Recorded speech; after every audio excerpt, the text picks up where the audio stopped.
Hi, I'm Caroline. And I'm Patrick. We're Chairlift. And you're listening to the Capsule podcast on liveinlimbo.com. Live from TO to the world. This is Capsule on Live in Limbo.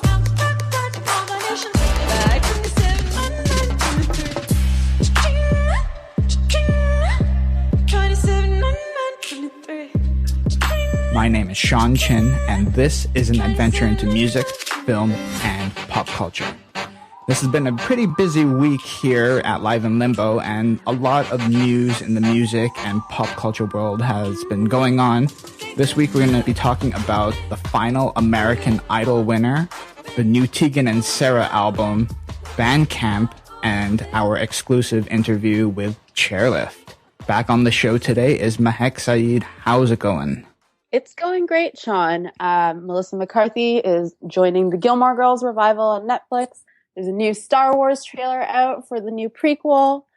And there is a new All Saints album. So everything is looking up in my pop culture world right now. That is amazing. Like, I guess the spring vibe and everything is starting to kick into motion. Life is coming back into the world. Slowly but surely. We did have snow yesterday morning. On April 7th or April 8th. So let's see. But yes, in terms of the vibes, I'm definitely getting ready. I'm getting pumped. It's coming back. I'm excited. Yeah, it's totally. Good times.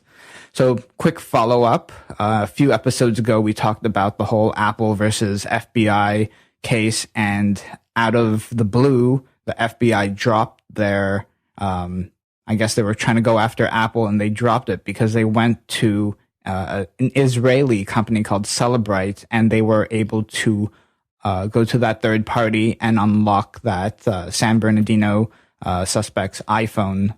And so in a way, on one hand, it's good because Apple got to stand up for themselves and the rest of everyone else's privacy, basically, and say our privacy is worth something and it should be a sacred and protected thing for everyone. But on the other hand, that means an iPhone was hacked. But on the bright side, it was just a 5C, and whatever method they use does not apply to any newer iPhones or the ones with the Touch ID, at least. Mm-hmm. Did you think this was like a good result? I mean, I think it's interesting to go to a third party provider or organization that will offer those services. And you can buy anything in this world, Mehek. Yeah, actually, like we've long debated, what the role is of those organizations who kind of come in and really study a technology and figure out how to do certain things, whether it be as simple as something as unlocking a phone for a regular user, or as something as complex and as important as this case for the United States government. I'm a bit fascinated by the choice, but I am a little bit troubled, or not troubled, but intrigued to see what the government is going to do next, because they have released a statement which suggests that they will continue to pursue options which will allow them greater access to technology beyond what tech companies are providing them with, and specifically to the data, obviously. Mm-hmm. Yeah, this battle is far from over. This is like the war is far from over. This was just one tiny little scrimmage in the field. But yeah, so like it's a big deal, though. It's like, what does a company like that do other than this case for Apple? Like, you have to wonder, like, what was their purpose this whole time? Like, what did they do the rest of the time? I know it's it's tricky. It's scary, as you mentioned, because who knows how many other companies or organizations out there are working on things like this, and if they're already implementing them or not. Absolutely. And I think, it's interesting that the United States government went to an Israeli company to do it, because I think that does bring into question the role of international businesses and countries with national affairs.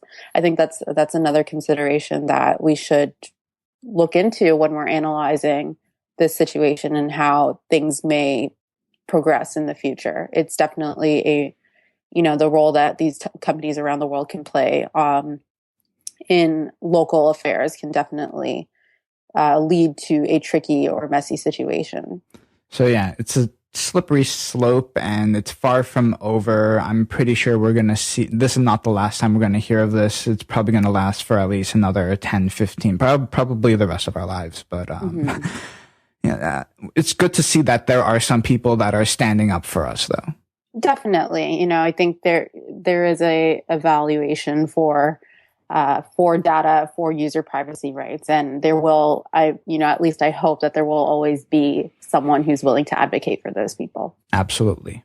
So Mehek, have you been a watcher, like a frequent, consistent watcher of American Idol? Because I can remember, I watched the first 3 seasons of American Idol when it first came out and when Kelly Clarkson won. Like, she's the original American Idol.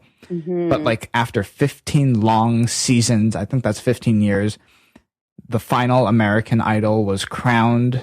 The show is over, and his name is Trent Harmon. Yes. Congratulations to Trent for winning the monumental final season of American Idol. Well, allegedly, but I'll get into that a second. No, I watched American Idol with severe dedication, probably for the first 3 seasons, I would say. Yeah. I definitely recall when Kelly Clarkson won, and that entire season, and Justin Guarini. I think he's a face that no one will ever forget, or an artist that no one will ever forget. But I definitely, over the years, I lost interest for the show, and it's not because of the lack of talent. I think some of the winners and even the runner-ups that have come out of American Idol over the years have definitely produced some great music out there. I don't know if it was the formatting or if it was the sudden frequent changes in judging that occurred, or the judges rather, especially once the original lineup left. I wasn't as enticed to tune in every week. But it does have its legacy, regardless of the fact of me not watching it as much as I used to. I still always had an idea of what was going on in that show, even if it just came down to the final weeks and having a knowledge of who the top contestants were, who the new judges were, maybe some of the twists they were trying to put into the show as well. There was always a general knowledge base. I somehow always would know about it. And I think that speaks to the consistency and the popularity, regardless of all the changes that occurred over the years, and just the general interest in the show. It definitely had its place in popular culture over the last decade and a half, which is kind of weird to say because that makes me feel really old. Yeah, me too. I feel super ancient too. Yeah. But as you mentioned though, like I like yourself, I watched it. I was fascinated and hooked for the first season and then the next 2 after. Especially Clay Aiken. He was cool. My mom loved Clay Aiken. But like, it's hard to describe, but there was always a sense of kind of like a fabrication of it. And I guess that's why over the many years, the audience viewership has been decreasing and the interest has been decreasing. There's like a comedic eye roll almost of like, this is rigged in some way or another. They make fun of the auditioning people at the beginning. Then they get into the voting off of people, then the group part, and then the whole fame popularity contest after. The format was pretty much the same. But like this idea came from Simon Cowell from England, and he's successful in his own right, making the X Factor, but couldn't bring that to North America. But like, it has such a legacy and impact on our society, of course, as you mentioned, but there was always a sense of fabrication. And I think maybe that's why it kind of had to end eventually. Well, I think, there's definitely the audience definitely had a developing knowledge base over the years and a growing awareness of how these programs work. But there was a time, and, I'll still say it's there. It's not that it isn't, but when American Idol premiered, it was definitely at the cusp of the golden age, so to speak, of reality television and reality competition shows. Now we did have programs like Star Search, Prior to that, I know I think the Mickey Mouse Club, when they used to do auditions. That's right, yeah. There was a pretty publicized search aspect to that. But American Idol definitely set the tone for a lot of programs. You know, we look at The Voice right now. We can look at I'll even consider the X Factor, even though it didn't succeed in the United States as much as Simon Cowell had wanted it to. We can look at So You Think You Can Dance, which is actually a byproduct of the original creator of American Idol, who is Simon Fuller. He also was involved in that show. Which judge went there? Was that Jackson? Endless. Pardon? Who was the judge that left? It was an American Idol judge that went to the So You Think You Can Dance. I think Randy Jackson. Yeah, that's right. Yes, Randy Jackson had headed over there for a little while. And So You Think You Can Dance was extremely popular as well. So it set the tone for a very long time. And I think, I think with that growing awareness, you're right, that people were looking for a more authentic experience. And maybe that's why The Voice is succeeding as much as it is now. The Voice is actually pretty good. Yeah, I love The Voice. And I think, the entire concept of just having these judges blindly judge performers, I think that keeps people tuning in interested, and it makes it feel like it's an authentic experience.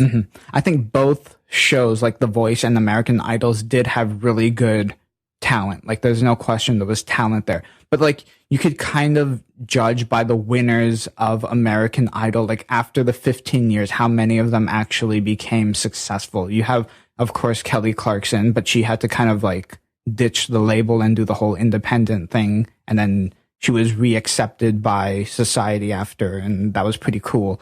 Carrie Underwood is probably the most successful, and she didn't win. I don't think she won. Yeah, I think Carrie Underwood was a runner-up. Yeah, and she was like the most successful. Yeah, she's had an incredible career. What happened to Ruben? Ruben stuttered. He went. I don't know what happened to him, to be honest. Clay Aiken has kind of bounced in and out of media over the years, but hasn't really found as much success as I think people anticipated. And why do you think that is, though? Like, why don't these winners go on to be successful after the show? I think even though obviously the American public votes for these talents, there is a lot, as any artist can attest to, that happens after the lights get turned off, right? And I don't know what the level of support is behind the scenes. I don't know, when Americans vote, they're voting for the talent, which is fantastic, but we can't forget that they're, at that level, there's also a marketing consideration as well, right? And record labels do consider that. They do want to see how marketable is this person that we're going to invest into. And so I don't know, if those considerations ever were realized fully, because I think like the winner, they realized it couldn't work as well as they wanted to, perhaps. Possibly. Yeah. But like the winner does get, I think it's like at least a guaranteed 1-year contract with a major record label. But I guess, as you were saying, like maybe the record label was not expecting or did not necessarily want that person that won. It's a possibility. I don't want to say that's the definite reason, because we are not a part of the gears in the American Idol machine. That being said, it is a combination of talent. It is a combination of product, and it is a combination of appeal, right? And we have seen a lot of people go on from the show, whether they won or not, to be successful. Jordan Sparks, Adam Lambert, Chris Daughtry, Fantasia had a fantastic career. Yeah, that's right. Daughtry too. Yes. Daughtry is probably really popular. Yeah. Yeah. And, Kelly Clarkson, I think, while, I totally agree, Carrie Underwood is the most successful, Kelly Clarkson has maintained consistency, I think. And she had the big label backing her at the beginning. And in her first 2 albums, when she went through Since You've Been Gone phase, that remains one of the biggest pop songs that we've ever had. And I think it speaks to her talent as well, and her, her ability to stay in tune with her audience. Can I admit something? So I have a personal, I call it I have it labeled as my driving mix, but it's my daily I don't even know what to call it. It's like my daily thing. Like if I don't have anything to listen to, that's what I hit on shuffle. Okay. And Behind These Hazel Eyes is on it. Yes, Sean. And that has been on there since I made that playlist. Excellent. No judgment. It's a good song. It is a good song. I love Kelly Clarkson. Like I see no shame in that. Thank you. You sing it. No, I can't sing it. That will be a special episode of Capsule. In your car? Yes. Sing it. Like it's not even a guilty pleasure too. I kind of made it sound like it, but like it's like a legit good song, like production wise, start to end. Yeah. What did you think of the last few weeks of American Idol though, leading up to Trent? Like, did you like Trent?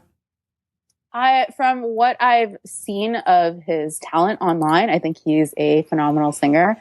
From what I understand, they're trying to push him into country music. I'm not too sure if that's the genre that he comes from or that's, what he wants to pursue, but that seems to be where he's headed. And he is a great talent. I love Portia though.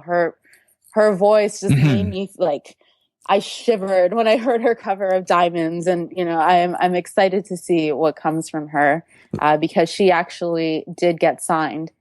Yeah, she did, which was unlike other seasons. Yeah, exactly. Universal picked her up, so that's cool. Yeah, which is awesome. And I don't know if you read this, Sean, but Simon Cowell has gone on record to say that American Idol is not gone for good. And it looks like they're going to take it back to the drawing board and see how they can adapt this show for newer audiences. But does he still have anything to do with it, though? Like, is he still like an owner of it and he just stepped away as judge or what? Yeah, I think he's still an executive producer, if I'm not mistaken. Wow. So he was double dipping in on the reality TV show thing. Yeah, well, that's what he does. Like this is how he's grown his career, right? Over the years. So yeah, I know he did say that it's not gone. So then it'll like reset and be like American Idol 1, like typed out in letters, like O and E, like how Xbox went to like Xbox One after 3. Exactly. Something like or that sounds like the ending of the American Idol Lifetime movie. Like you just see Simon Cowell at a typewriter. Because obviously he uses a typewriter, not like an iPad or something. That'd be fun if they did that after the credits. Yeah, exactly. Like a teaser. Oh my god. Yeah, maybe it'll get a reboot on Netflix somehow. Wow. I feel like they'll come up with some crazy. Actually, you might be onto something. Did you think of that all yourself? Like maybe they'll do, because they haven't done that yet. That's a really novel idea, Mehek. Like a reality show. Yeah. But only on a subscription service. Well, yeah, I mean, I'm sure there's someone out there who's probably thought similarly. But yeah, I remember when American Idol, when they announced that this was the final season, and someone I knew, they made a comment about it, and I was like, well, it's probably just going to get rebooted in about 10 years on Netflix. So wow, that's where all my hope. And instead of calling in, it'll be on like your Roku or your Apple TV, and when you want to vote, you just press your phone or something and it votes. Exactly. Or like maybe it's you tune into a certain Apple Music program, or I don't know how it'll work. Some sort of what do we know? multi-device integration. But it could be interesting. Absolutely. So, Fox, Simon Cowell. Hire Mehek. She will be your consultant. Yes, I'll assist on creative development anytime. This is Capsule. I'm excited, very excited for June 3. Do you know why, Mehek? I'm going to assume that this has to do with a certain Canadian duo. Yes. Tegan and Sara. Holy smokes. I have had a long history with Tegan and Sara. Let's see. So I first found out, I think they actually might be the first indie Canadian rock band, pop band, like that scene that I got hooked onto. Most people usually say like Metric or Stars, yes, or like Arcade Fire later on. I would say Tegan and Sara was first, then Stars, then Metric, then Arcade Fire, in that order. But Tegan and Sara. So I remember my friend. What grade was that? Grade 10 or something like that. Grade 9 or 10. my friend Agata in high school, she shows me this song called Speak Slow by Tegan and Sara. And I was like, whoa, this is awesome. And ever since then, I've been like a massive hardcore fan.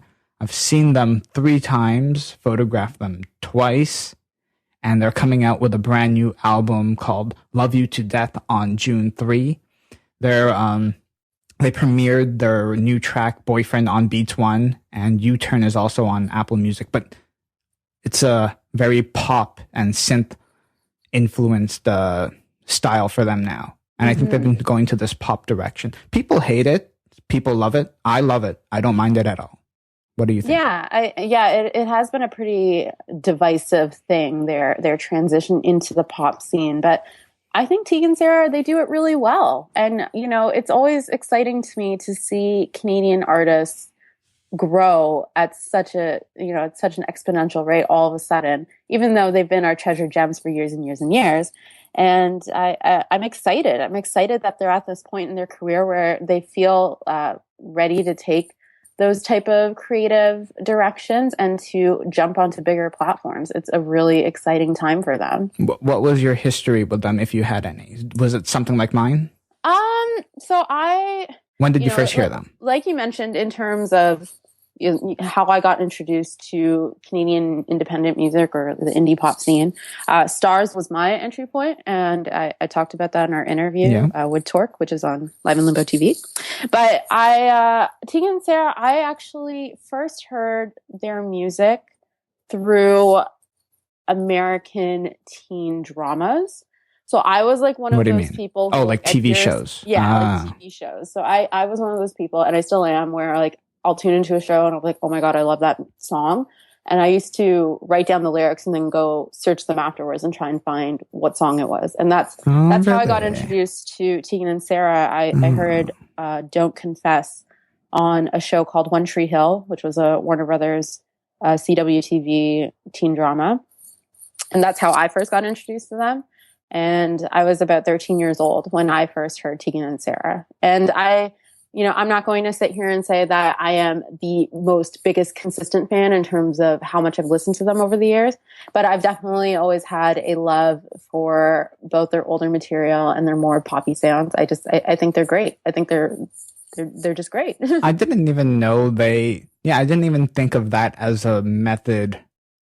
Well, of course, that is a method of finding new music, but like we're relatively from the same area. We listen to the same music, but we've discovered them in very, very different ways. Like I don't even think I watched any of those teen dramas. I don't even know what show you're talking about. Yeah. One Tree? One Tree Hill. Okay. Yeah. Is that still on? No, it ran for 9 seasons though. Did the tree burn down? It came out around the same time as the OC, and it was kind of, a lot of people used to compare them, but I think around that time, it was the time when indie bands actually used to get their in with audiences through teen dramas and television programming. A lot of people credit the OC for Death Cab for Cutie. That's how a lot of people turned onto their work. So yeah, I used to find out about music through One Tree Hill and the OC and Vampire Diaries and a million other shows. Now, I think if you talk to any Tegan and Sara fan, you will quickly find out that they are some of the most hardcore fans an artist can have. Number one, they do make really good music, and they have this, it's all about the story for them too, like how they got to where they were. This is very unique to Tegan and Sara. It's like you might think because they're twins, they're like all happy-go-lucky sisters and stuff, but actually for a very, very, the majority of the entire career that they've had, they were never really close together, and they actually did fight a lot. BuzzFeed has an amazing, well done and well photographed feature about them for their upcoming album. And one part, they mentioned that their creative director, Amy Story, who actually was Sarah's ex-wife, she had to make a trophy for them during the 2012 tour because they were fighting so much. Like that's how bad it was. Like, and then for them, can you imagine living, they both lived on opposite coasts for the majority of the time, and they would email each other demos and tracks like that. And then they would only get together while they recorded and then toured and then separated after. Now they're cool, I guess. But can you imagine absolutely. I would definitely recommend everyone read this feature by Laura Snapes, a BuzzFeed contributor. It's a fantastic piece and gives you a lot of great insight into Tegan and Sara as artists and as individuals. But, you know, and they talk about this in the article as well.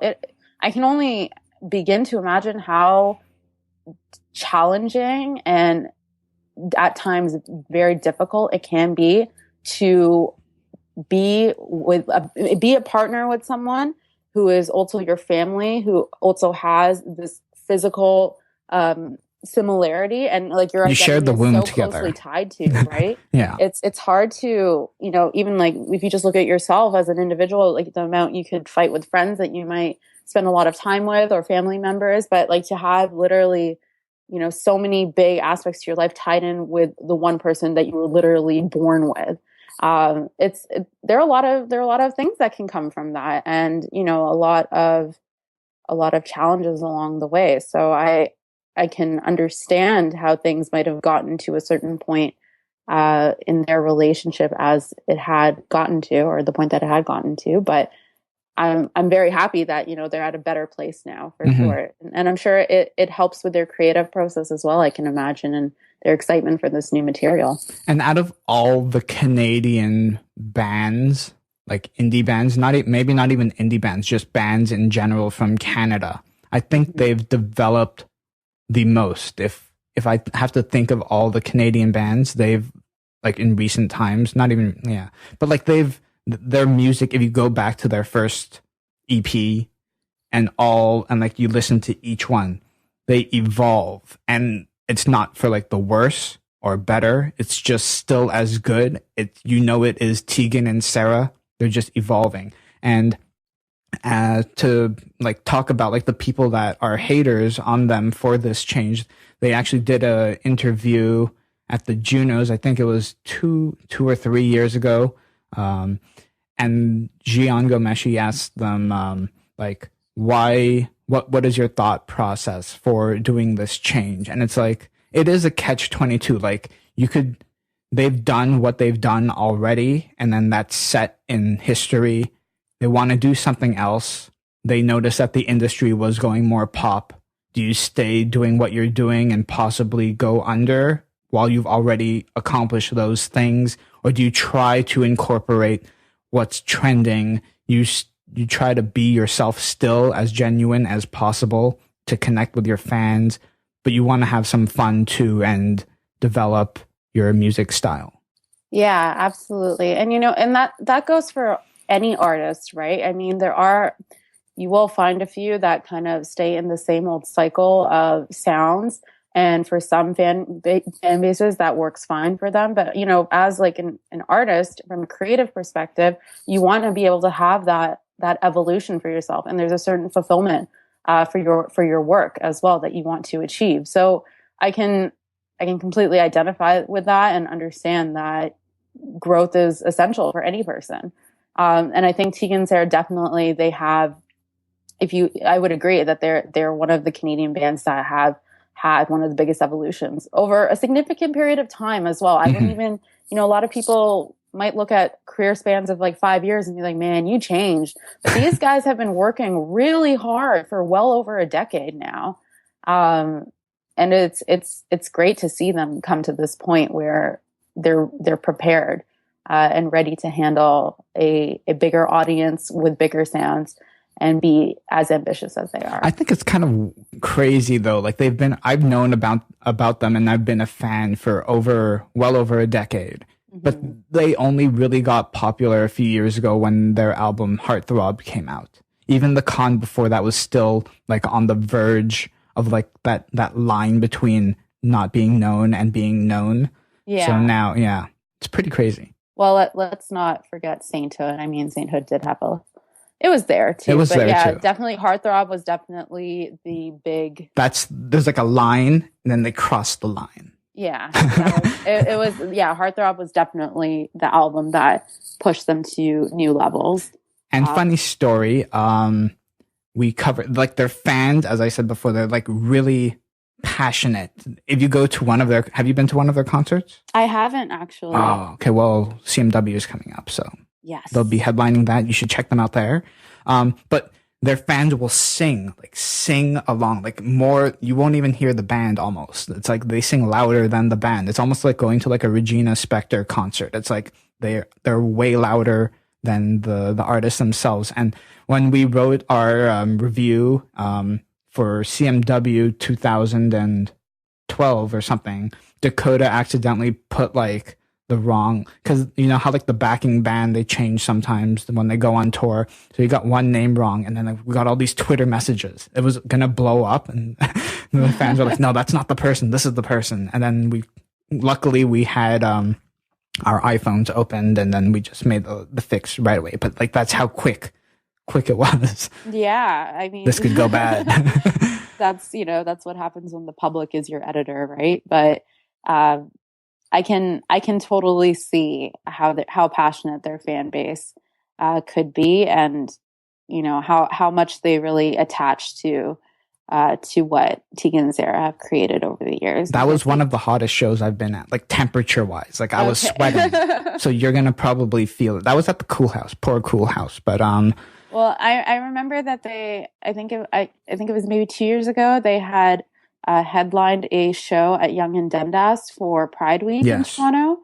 And I heard that was like a jam-packed, crazy affair in downtown Toronto as well. So I can only imagine how much bigger their audience is going to be this time around. That show I was talking about, the one at the Cool House, they actually were opening for Ellie Goulding at CMW. But when Tegan and Sara finished, like a third of the crowd left. I've never seen that before. That's so fascinating. I was like, where's everyone going? The show's not over. Wow. Yeah. Well, I guess, Tegan and Sara and Ellie Goulding at one point might have had very different fan bases. I think one very important thing that we should not forget about this album is that like it's been well known to Tegan and Sara fans for a very long time that they're both gay, they're lesbians. But I think this is like the very first time where on the album, and you can see from the BuzzFeed feature that they're like actively like standing up for this change. I think like right now is that moment in time where this stand for the LGBTQ community will make a dramatic paradigm shift. Yeah, I mean, I think, Tegan and Sara, they've always been vocal and they've always been public about where their opinions lie and where they lie in terms of their representation of the LGBTQ community. But again, because they weren't as mainstream as before, there's only a handful of artists who are really out there who can represent and speak on behalf or in support of that community. And it's just great again to see yet another duo be pushed up to a level where they can really take their advocacy to a whole new area. Absolutely. Mm-hmm. Capsule. Music. Film. Pop culture. All right. Let's talk about some industry news, Mehek. Bandcamp. This is, so while many companies and corporations are fighting it out and arguing over streaming revenues, there's been one site that I've actually been following as like an editor of a music website, but like it's relatively under the radar. You have like SoundCloud. That's where people usually put like an embed share to one of those tracks. But Bandcamp is actually a really nice user interfaced one, and it's very business friendly and artist friendly. People like it. It's a very nice tool. But this week they've made a financial report. They've paid over $150 million to artists. Mm-hmm. So the way their model works is that basic accounts are free to open, and Bandcamp will take 15% of digital sales or 10% on physical merchandise. It's not such a big deal. But the thing is that they're different from like SoundCloud in that I guess they're the relationship they have with the artist is a lot more free and non-political. Mm-hmm. The biggest news of this and biggest surprise is that they generated $4.3 million of the 150 in the last 30 days from today's what? April 9. April 8, I guess that's when the article came out. So that means, and they generated this month, that's a huge chunk of that 150 million. And it's in the right in the middle of the streaming wars. So this means that something is going on with Bandcamp right now. Mm-hmm. I think, I think being able to foster those relationships with artists, especially newcomers who might not have the resources as larger artists might have, is really critical to this industry, especially in a time where new music debuts every single day and new artists pop up and the next big thing hits every single day. We always have one person or another who are, they're constantly fighting for the spotlight in a completely different way than what it used to be like. So it's interesting to see where Bandcamp comes in to sort of facilitate those relationships and to be able to provide those platforms for artists who might not have the same resources or the same popularity as others. I'm very surprised by the figure that they provided. 4.3 million within the last 30 days is a significant chunk of their revenue that they've reported. So I wonder, what that means for us as listeners in terms of what artists are going to be coming out or who's using these services as much as they are. As an editor, I've noticed when we do like a song of the day or a concert review and when we'd like to share music from the artist that we're covering. So sometimes I'll go and search for a track and they won't have a SoundCloud. And I'll be like, oh, they must have it on Bandcamp. And sure enough, it's on Bandcamp. I just like Bandcamp. Like the way it looks, the way you can share it, it's easy. And then you can share like albums and you can buy it directly from there too. I feel like it's more of an ecosystem, like a friendlier place than SoundCloud. Yeah, definitely. It's funny that you say that because anytime, when I see an artist use a Bandcamp link or they have their material hosted on Bandcamp, I always associate that with authenticity for some reason. I don't know why. And I don't know if that's just because of the history of artists that I like or, new artists that I know of who have used Bandcamp and I just kind of associate the two or have created an association. But I always feel like, when I go in, it's a very, simple interface. Visually, it's very easy to sort of digest and it's not a hard place to navigate and you get your music fairly quickly. And it's very hipster. It's okay to say that. I don't want to put a label per se, but yeah, no, it definitely, it always feels authentic to go to them. And I think that's a great thing to work on in terms of their branding strategy. I just hope that they continue to do it and don't feel like they're at some kind of surge and maybe their CEO is like, it's a good time for an exit strategy and let's sell out. I hope they continue to keep their spot where it is. Yeah, definitely. And I think we still have a need and a place for a platform like that. I don't think we're at the point where everyone can necessarily sign over their material and host their material on more expensive or, more corporate level platforms. So I don't anticipate Bandcamp going anywhere anytime soon. But you never know with the tech world. It is constantly changing. Acquisitions, mergers, etc. They're always happening. Daily basis, see. Yeah. So Mehek, you got to speak to an amazing, talented band earlier this week. And they are Chairlift. Do you want to tell us a little? It was kind of interesting how it all got set up and how it got set up and your journey to it and like how it actually played out. So do you want to tell us a little bit about it? Yeah, absolutely. So Chairlift, I think a lot of people learned about Chairlift a few years ago when they had one of their songs featured in an Apple iPod commercial.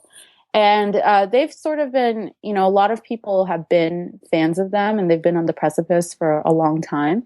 In between their last album and their new album, Moth, which is out now, they actually contributed to Beyonce's last self-titled album on the song No Angel.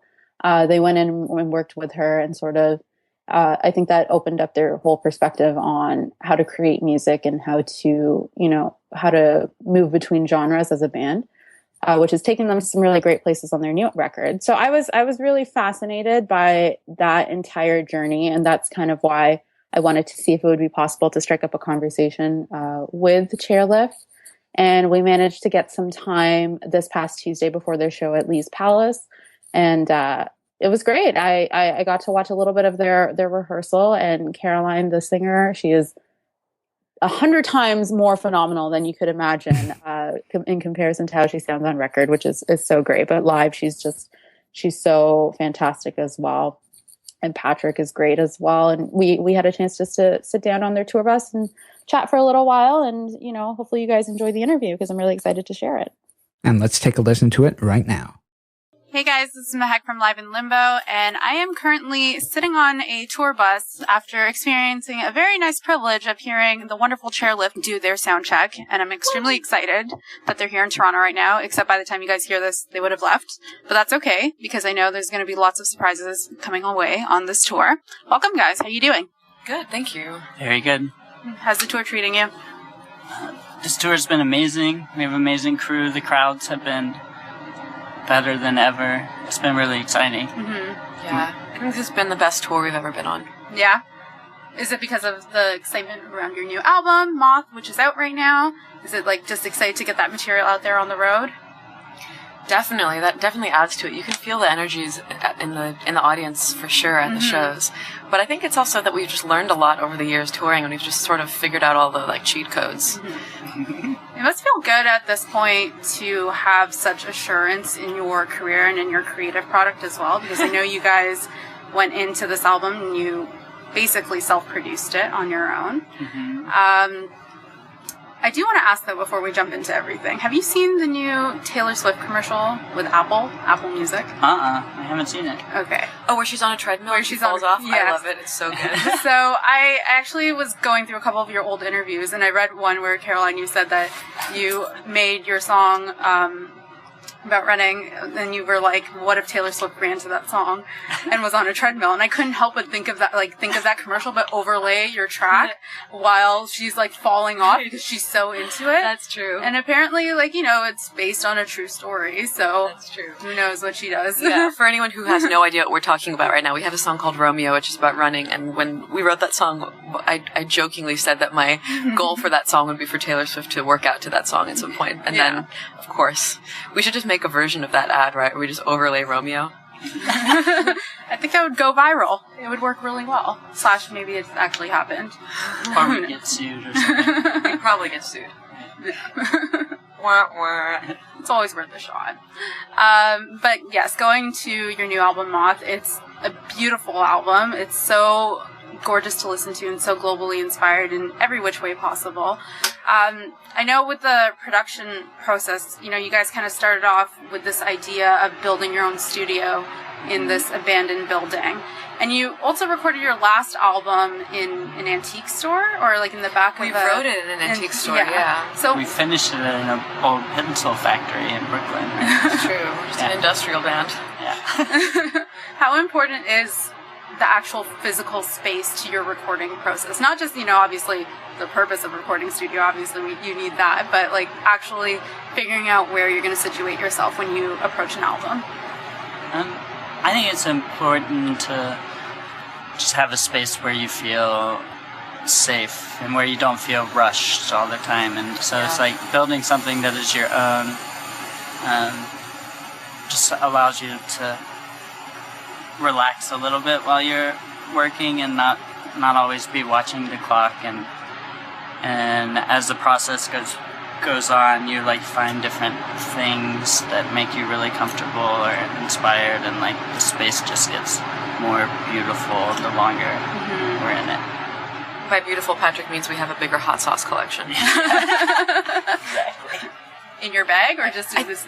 I feel similarly, Patrick. For me, it's a couple things. I need to feel private, and I need to feel separate from the music world at large. I need to feel far away from other bands and concert spaces. I need to feel like I'm sort of living in my own world, and not to have the image of what music today is projected on us in any way. I think it's important to have that space away. Like I heard an anecdote once about these artists, Gilbert and George, who I'm a huge fan of. They were working mostly in the 80s. But they're not musicians, they're visual artists. Okay. And they said that once their career took off, they decided never to go to galleries ever again. They didn't go look at any art. And I think that's totally extreme, but I do think there is something to that of actually stepping out of, because in New York you're so inundated with it, you hear music everywhere. And I think that was actually a very inspiring part of our process. But we needed the space to be not that. We needed the space to be a cocoon, and then the public world to be extra public. Interesting. When it came to actually writing the album, I know there's a lot of different influences sonically, and you guys both have different interests. How did you approach building it and integrating those different sounds that you were listening to prior to entering this very particular space? We entered the space first. We sort of collected the equipment that we wanted first, just knowing that we wanted this record to be really hi-fi and very hand-played and a very studio album in the classical sense, like not an electronic album, like a really, really about space and performance. And then from there, I don't think we approached it in a very curatorial or in super intentional way. We really just were like kids. We collected a bunch of different sounds and really just played, just sort of followed our ears, really. Yeah. When you, I know like this album was heavily inspired by home, by New York. What is home to you? Like when you talk about New York, I know you've ingrained it in this album in a sense, but when you think of home, what do you think of? Like what is New York to you? It's a community. It's a lot of artists who have sort of created like a mental space of New York. And it's always changing. But yeah, it's our friends. It's the restaurants we go to all the time that we know we don't even need menus at. Yeah. Where do you see the culture heading? The culture of New York? Which one? There are a million cultures there. The one that you most identify with, perhaps. How do you see it morphing? Maybe even physically, is there a lot of gentrification going on in New York now? Oh, well, of course. But any major city that's happening in, I think people find ways around it and people relocate. That's sort of I'm not interested in complaining about that. Yeah. I think multimedia is getting more and more important. Dance is getting more important, which is really exciting because I feel like after like the early 90s it sort of disappeared. And I think people are in a very collaborative headspace right now in New York, like trying to work with people who are doing something very different from what they're doing. It's an exciting time. I feel like I get that vibe here in Toronto as well. Everyone's just trying to break out of a sort of box, as they say. Yeah. And just kind of create your own identity, right? There is no restriction anymore. And I think that's something that people can definitely experience on this album as well. I know a lot of people are talking about songs like Crying in Public and Cha-Ching, but my personal favorite is Ottawa to Osaka. Cool. I think it's such a beautiful, beautiful song, especially the violins in there. Can you take me through the process of how that song came to be? Sure. That song, there was a week where Caroline and I decided we were going to just write a new song each day, just totally start from scratch. Start with a bit of a beat, something kind of improvised. I would be on my MPCs, she would be on her keyboard. Ottawa to Osaka came out of one of those days. And really it started with the beat and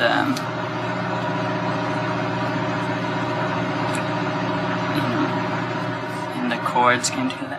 I can barely even remember making that song. It happened kind of fast, I think. Yeah.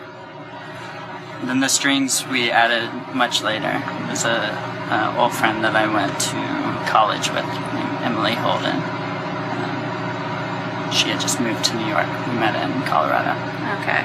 Played in the orchestra together. Oh, cool. What did you play in the orchestra? Percussion. Oh, very nice. A lot of the instrumentation on this record happened in a very, what's the word?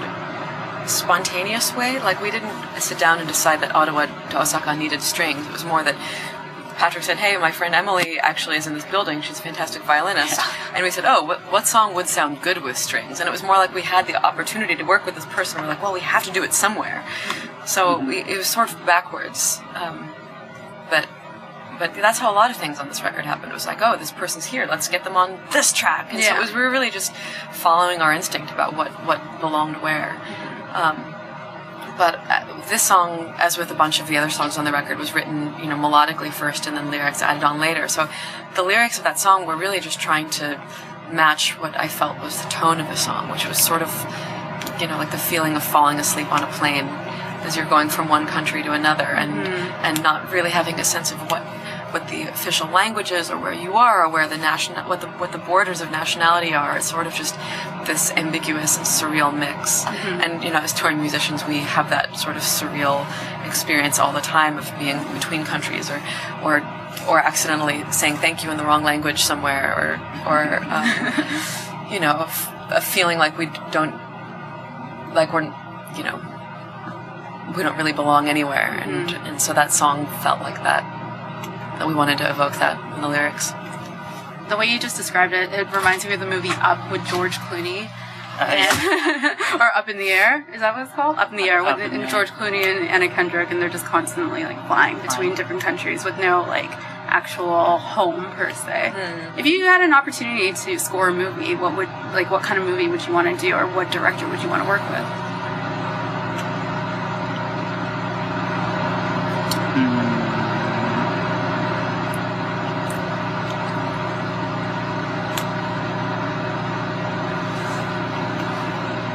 And I would love to score a movie. We've both written things to shorter video pieces, and it's just something really different when you're writing music for a video or for a picture. I would do it for anything, really. I would work with anybody. It's such a huge interest of mine. I can't really think of anything that I wouldn't try. Yeah. I would want to write probably for a drama, because I feel like in dramas you're not held down to anything literal. My first thought was sci-fi, because that's my favorite genre of film, actually.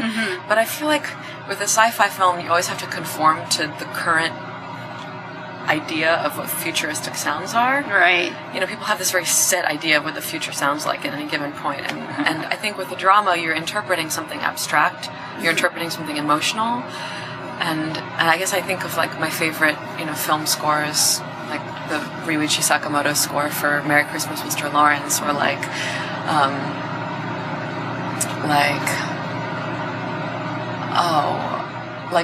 guess I'm just thinking of Japanese film scores, like Joe Hisaishi film scores from the 80s, and I feel like when there's something that's unspoken that you're trying to evoke, that's when it gets really interesting. And this is particular to my interest, but I read that you've been watching Bollywood movies recently. Not actually watching the movies, but just listening to the scores. Okay. Or not the scores, the songs. They're like pop songs. Yeah. Scores. Were there any particular artists that you were really interested in, or there's really just one composer I'm interested in. His name's A.R. Rahman, and he's the biggest star there. He's a household name. So it almost seems crazy that people here don't know who he is, because he's I don't know. We don't even have an equivalent of a composer that has that many hits here. Yeah. But particularly between 1990 and 1996, as the songs got really cool. After that, I think they started sort of conforming more to a Western idea of pop, which is a little kind of a shame. You seem to be familiar with this. Yeah. I'm of Indian background. Oh, cool. A.R. Rahman's really big in our community, of course. Yeah. We even have a street, in the town that I live in, we have a street named after him. Of course. And that's here in Toronto. So, yeah. Oh, amazing. I completely agree. A lot of his music has definitely adapted to a more Western feel, because he's one of the biggest breakout composers out of that region to make it over here. And so he's kind of melded the sounds together.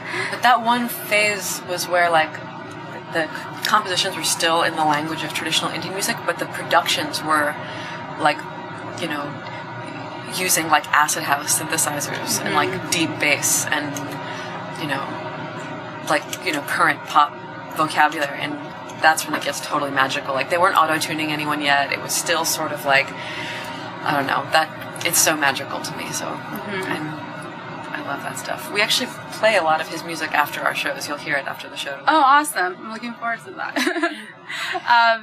What's the, you know, coming out of this whole album and, you know, that's out there and everything, what is the most proudest achievement after putting it together? The fact that we're still doing it, for me. Yeah. Quite simply.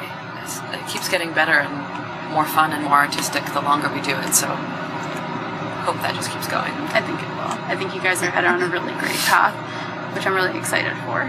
So. Yeah, absolutely. What do you hope for the rest of the year to bring for you guys? Man, we've had such a good time on this tour. I'm going to do more of it. I was terrified to go on tour at the beginning of this year, and as we sort of got, you know, we worked out all the kinks in these first couple of months. Now it's just like super fun, and it's just the most rewarding thing to go out and see the crowds every night. Can really feel the energy of our fans this time. Yeah. It's pretty great. Yeah. I'm looking forward to some festivals this summer too. We're doing Lollapalooza and Primavera.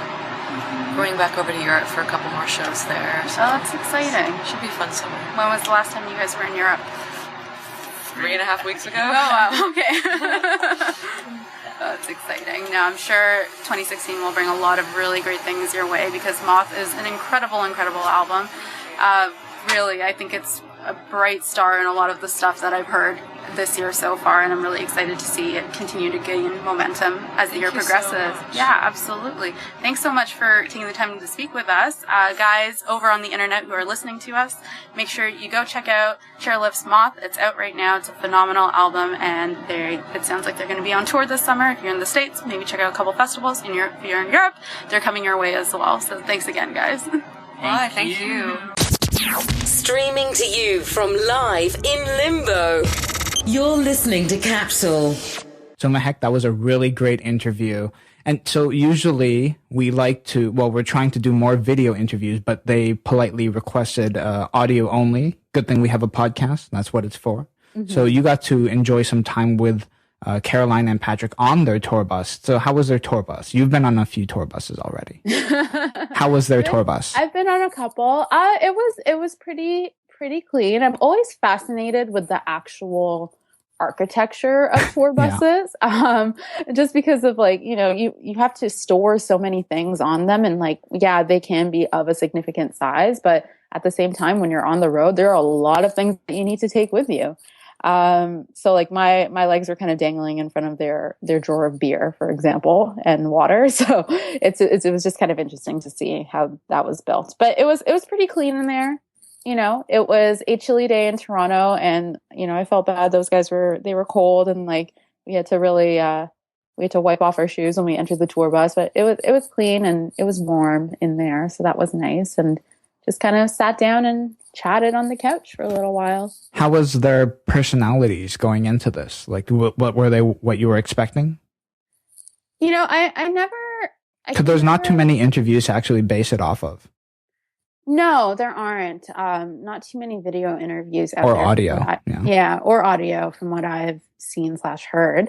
But I knew, you know, from what I read, they're both very well knowledgeable individuals, and they're definitely, you know, there's always kind of gradients in terms of how passionate / you know, educated, I guess you could say, so to speak, artists are about different genres and different types of music and everything. And I knew in terms of their personalities, they both had very different preferences, but they kind of managed to intertwine them. So that was the one thing I was kind of looking forward to, is being able to talk to people who really really knew their stuff. And I hope I was able to get a little bit of that out there during the interview. That was kind of one of my objectives going in. But I always find it hard to really anticipate what an artist is like, because, like any person, there's a million things that can contribute to how a person can be on a particular day. But they were both so lovely. They just come off of their mic checks and their sound checks. So it was great. They just kind of sat down and were like, yeah, let's just talk. Let's hang out. So it was good. Awesome. Shout outs to Julia from Sony. Yes, Julia is fantastic. Thank you so very much for helping us out and helping us to set that chat up. Amazing. So one thing it was a great interview, as I said, but one point that I liked that I found interesting was that they referenced an artist. I didn't get who it was though, but when that artist when you're an artist creating art, they didn't, and they're like painters, I guess. They abstained from going to any art galleries during that time. So I guess from a perspective, like as a photographer, when you shoot, I don't even know how to explain it, but when you're in the middle of that art process, you kind of want to block everything. You want to block outside influences in the hopes that whatever you already currently have in your experience and knowledge and creativity, that will go into the final product of that in that moment. And you don't want any distractions in that moment. And they apply that to their music for making Moth. Mm-hmm, definitely. And like I think I'd mentioned during the interview, but they self-produced nearly this entire, like almost the entire album, which is on rare, their own, which is so cool. And they set up this very specific studio within an abandoned pharmaceutical office, and they actually took time to build it. So I think that speaks a lot to their process as to and they talk about the importance of the actual space and the mindset in which they record music, because for any artist, you want it to, at least I would think you want it to come from an authentic place, and for them, and with your control. Yeah, exactly. Into that control, and to be able to say that this was generated as organically as possible, which is really fascinating to their process. And I think it's really demonstrated on their album as well. Moth is fantastic. Yeah, you should download that on iTunes or stream it on Spotify or Apple Music. Mm-hmm. And I like when you ask them about what is home to them. That's something I ask that on my interview sometimes too, but everyone has a different answer. And I like how they said home to them is community, friends. Yeah, definitely. I mean, I'm always really fascinated with how, when artists, they create certain bodies of work or certain songs, and they talk about how much their home is an influence to that process, or they're talking specifically about their home. Like, like a lot of people do that, but I always like to know what is their vision of home, right? Like, I always think, like, even for myself, if I were to talk to a Toronto-based artist, whether it be like Jazz Cartier or Drake, for example, their concepts of what Toronto is to them might be different from what my concept of Toronto is, right? So that's why, and New York is just one of those places. It's such a beautifully cultured and varied place to go visit. So I wanted to get that perspective from Have you been to New York City? I have, but I haven't been for a very long time now. I went 8 years ago for a wedding, and I had a chance to explore the city a little bit, but I would love to go back. Nice. Mm-hmm. Also, I really, really, really am fascinated by the fact that Caroline is influenced or really interested in A.R. Rahman. Yes, I know. Were you surprised by that? Well, yeah. It's always interesting to me to see where artists, where their influences lie, what interests them in terms of art. And I always, I'm like, as I mentioned, I'm of South Asian heritage, of Indian background, and so A.R. Rahman was a fixture in my childhood, and I love. Oh, so you actually knew of him while you were growing up? Like, yeah, absolutely. He's like huge over there. Yeah, he's huge in South Asia. In India and Sri Lanka, and even in Pakistan, I'll say definitely. Like, for like how long has he been big? Years, Sean, years. I can't even, definitely since my childhood. He's been producing scores and Bollywood music, and, for other film industries within the South Asian subcontinent within that area. He's been producing music for film for so long, and he's jumped over to American films as well. He scored Slumdog Millionaire. Yeah. He worked on the Lord of the Rings theater adaptation. He produced the music for that as well. So he was a fixture in my childhood and in my life. And I always get really excited when I see South Asian creators, artists, actors, anyone within that industry make that crossover, and to see how their work. So how does it make you feel when you see like an influential, like upcoming band and that has great talent and presence, like Chairlift, one of their influences being someone from your culture? It feels exciting. And it feels, whenever I'm always in awe of people who gather influences from so many different realms of the world. And like, there's so many, obviously, like, this world is huge. The sounds that are coming out from so many different countries they're so varied and so colorful and so crazy. And there's so much that I want to learn. And I, when I was talking to Caroline about it, and Patrick, both of them, it felt like they had a genuine interest for where these sounds come from, and where they come from in this world, and the place that they're birthed out of. So I'm always, especially when I talk to people like those guys, where you can hear that sort of genuine appreciation and respect, and that desire to learn. It's really exciting to me because I can totally identify with it, from my own desire to learn. Getting new sounds and vibes is always an amazing thing, especially in music, because there's so much they can draw from. Like, everyone from, I'm not saying like North American artists will steal from them, but like just the involvement of that culture and those sounds will make music for the whole world a better place.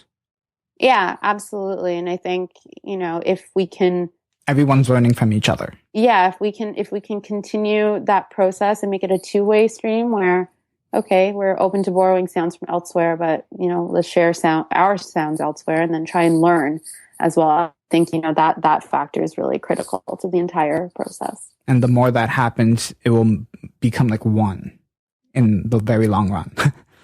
Possibly. Yes. Yeah. Okay. So, where can all of our listeners find you, Mehek? You guys can find me on Twitter and Instagram at whatthemehek, WhatTheMehek. Please talk to me about Bulldogs, send me your breakfast photos. And most importantly, if you're an All Saints fan and love 90s pop and girl bands, please come and talk to me, because I'm obsessed with this new album of theirs. Are they going to tour? They are touring the UK. They haven't announced international dates, and I really hope that they do. 2 of the members are from Hamilton, Ontario, originally. What? I didn't know that. Wow. I could talk about this forever, but basically they were posed as like the anti-Spice Girls in the 90s. And now they've made a comeback, and their new album is phenomenal. So check it out, guys. Okay, I'll have to go listen to that right after this show. And you can find myself on Twitter at Sean Chin. You can follow the show at Live in Limbo and use the hashtag Capsule Podcast to join in on the conversation. Please subscribe to the show in iTunes, give us 5 stars, leave us some nice words in the review section. And as always, you can find the show notes at liveinlimbo.com/capsule. Take care.